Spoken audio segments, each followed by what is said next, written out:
get ready, let's get set.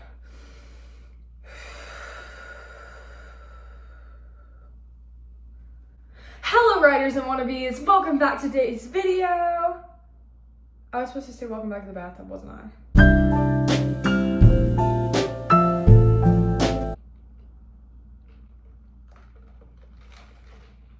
Hello writers and wannabes.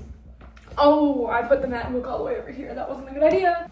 Today we're going to be talking about the writer life overtake, as I like to call it. And today we're also going to be spitballing because I don't have a script, because screw scripting. How to make a distinction between two types of writers. I need to make this distinction here because I think it's important and relevant to today's topic of this video. So there are what I would call passive writers. This is a general term. This is not supposed to be offensive. In this metaphorical space that I am thus gesturing towards, passive writers write solely for hobby. Not only do they write solely for hobby, but they just write passively. They write when they want to write. There's not really a routine. It's something they do, not something that is what moves them throughout life. Writing is a fraction of the pie of their existence, you know? Like, let's look at the pie of a passive writer.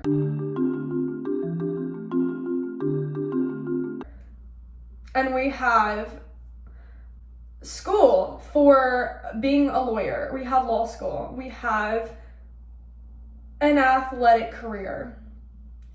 We have gardening. We have socializing with friends and partying. We have writing.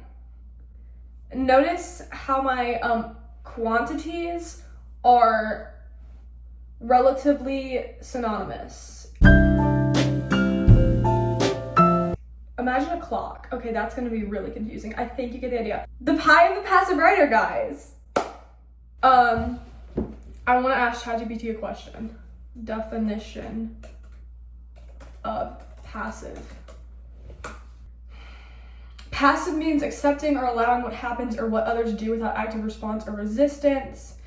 In grammar, the passive voice is a construction where the subject of the sentence is acted upon rather than doing the action. This is not a video about passive voice. Why are you trying to get me to talk about grammar, Chatty? What are you doing? In psychology/personality, it describes someone who is submissive, unassertive, or not taking initiative. And physics and electronics, it is a passive component, does not produce energy but can store or display it. I feel the need to get into the microsemantics of this word, but that is not today's video, so we're not going to do that. I'm just going to leave that one up to you guys. And I know several passive writers, okay? And they're fine people. A lot of them are my friends. A lot of them are my classmates. Wait. If you're watching this and you're one of my classmates, I didn't say you in specific, so you don't know who I'm talking about. Maybe you do actually, but anyway. Which that's another weird thing when people like go to school for writing, but they like don't write out of school. Like I don't understand that. That's like a different breed of writer, honestly. That's not even passive. That's just like, I don't even know what that is. But anyway, oh, I should make a video with the breeds of writers. Oh wow, that's a good video idea. Oh, that's a good video idea. Clocking that one. Okay, anyway. I think there's a bit of an implication when we talk about passivity in writing that the writers don't care about their writing. That is not true. That is, well, I mean, maybe, I guess sometimes it's true. Maybe you don't like care. Maybe you're like, well, whatever, I'm just doing this because why the hell not? But like, generally, it doesn't mean they don't care. It just means that they're not necessarily motivated or absolutely, what's the word? I was gonna say embalmed, but that is, I do not think that's what we're looking for.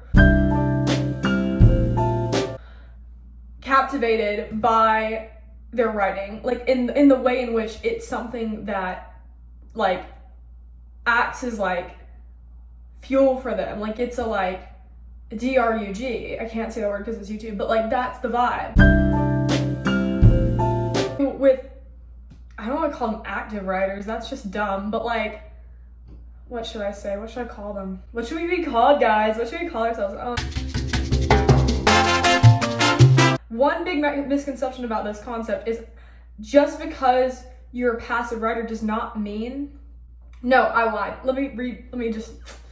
Just because you are not writing professionally or writing for your career does not mean that you're a passive writer. Because writing can absolutely hold as deep of a place in your heart without you pursuing it as a career. I do think there is a distinction from people that are and aren't drawn to pursue it as a career.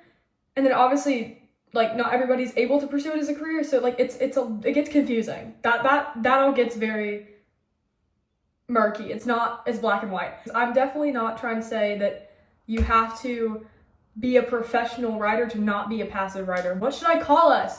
I'm just gonna call us active writers because I hate that, but that's literally all I can think about, and it's probably gonna be the best thing for your associative logic, so. Okay, so what is an active writer then? I'm not gonna define the word active because that is incredibly overzealous, but it's essentially, to me, when writing overtakes your life, when writing, the craft of it becomes something you're completely obsessed with. The stories you think about are constant and inspiration strikes everywhere, anywhere, at night, in the morning. Like it's something almost revolutionary. And I don't mean revolutionary as in like, oh, it's this revolutionary idea. I mean revolutionary as in here's the sun and you're revolving around it. And you're riding the sun and you're the earth.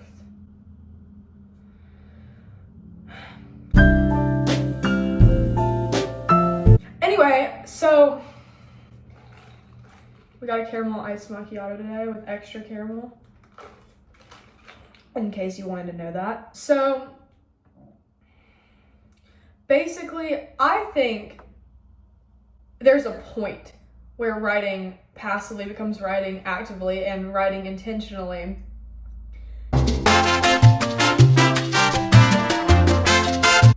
And part of it, I think, has to do with time spent writing. Like, because I have such a distinctive view of my life, I like to say BW and AW. You know, instead of BC and AC.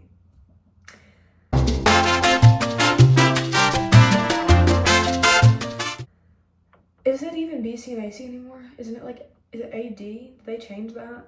I think they changed that.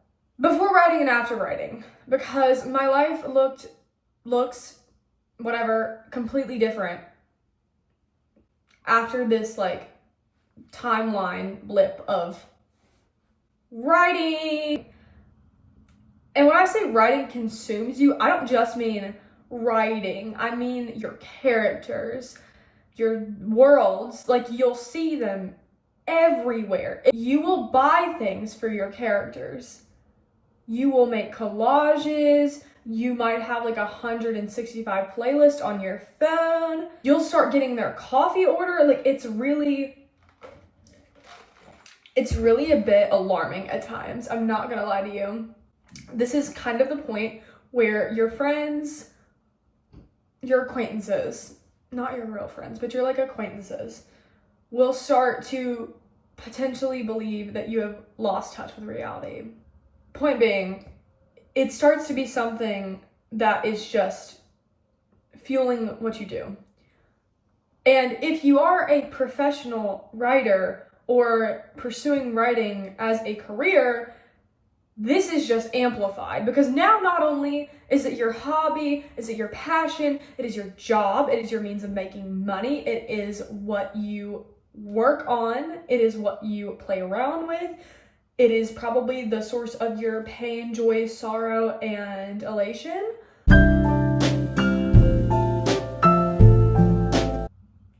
You get the point. It is something so central that you start to realize it's getting difficult to make friends that are not writers. It's getting difficult to, maybe even socially interact. Like, there are definitely downsides that come with this active writing. I can't really offer you that many solutions to this. I wish I could. But a couple of things that have helped me in my journey as an active writer: grounding myself, consuming media that is related and also not related to what I'm working on, going out in nature and really just connecting to the earth, intentionally partaking in other creative pursuits. I'm a very creative person. I am a dancer.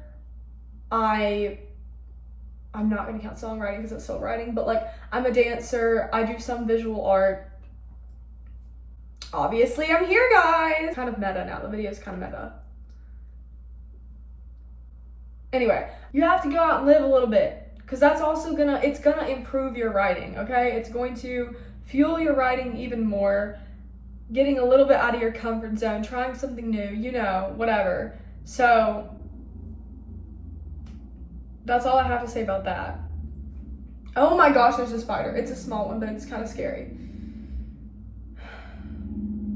I feel like I should say more, but this video is already 14 minutes long and I'm gonna have to cut out like half of that.